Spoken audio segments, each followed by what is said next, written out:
Le projet alimentaire territorial de la communauté de communes du Grand Autunois-Morvan a été donc réfléchi depuis 2014 avec comme objectif principal la réhabilitation et la rénovation de l'abattoir intercommunal.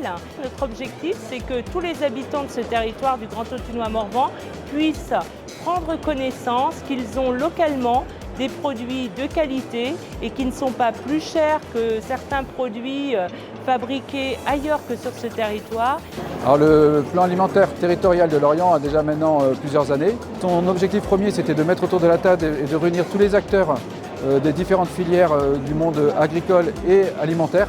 Donc on part vraiment de la production, de la transformation, de la logistique, de la distribution, avec un volet assez important aussi dans le cadre du PAT du Pays de Lorient sur l'éducation alimentaire et l'éducation au goût. Les trois objectifs qu'on a inscrits dans le cadre de ce projet alimentaire territorial, le premier, c'est effectivement de relocaliser l'alimentation sur nos territoires, passer de filières à des filières moins longues. Ensuite, c'est d'assurer une rémunération juste aux producteurs. Et puis le troisième volet, c'est une alimentation saine et accessible à tous, ou en tout cas au plus grand nombre. Nous sommes 4 à travailler ensemble sur ce projet PAT. Le but principal étant de faire vivre mieux les cantines, mais aussi d'intéresser les différents acteurs parce que nous avons des terroirs différents les uns des autres et peut-être avoir une complémentarité entre les terroirs.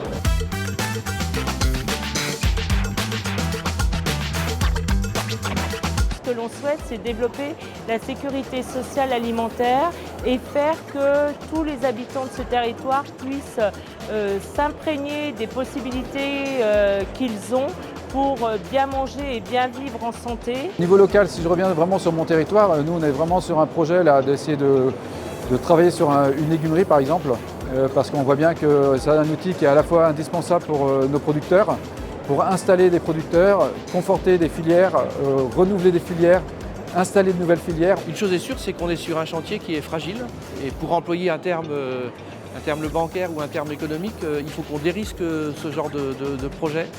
Et on a besoin maintenant, pour passer à une étape supérieure, on a besoin d'intégrer les acteurs des filières longues parce qu'ils ont l'expertise de la logistique, ils ont l'expertise de la distribution.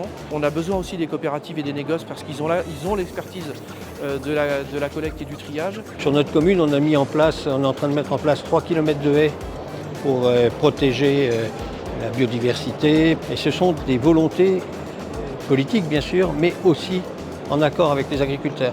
On ne peut pas demander aux agriculteurs de faire des efforts s'ils n'ont pas un intérêt derrière.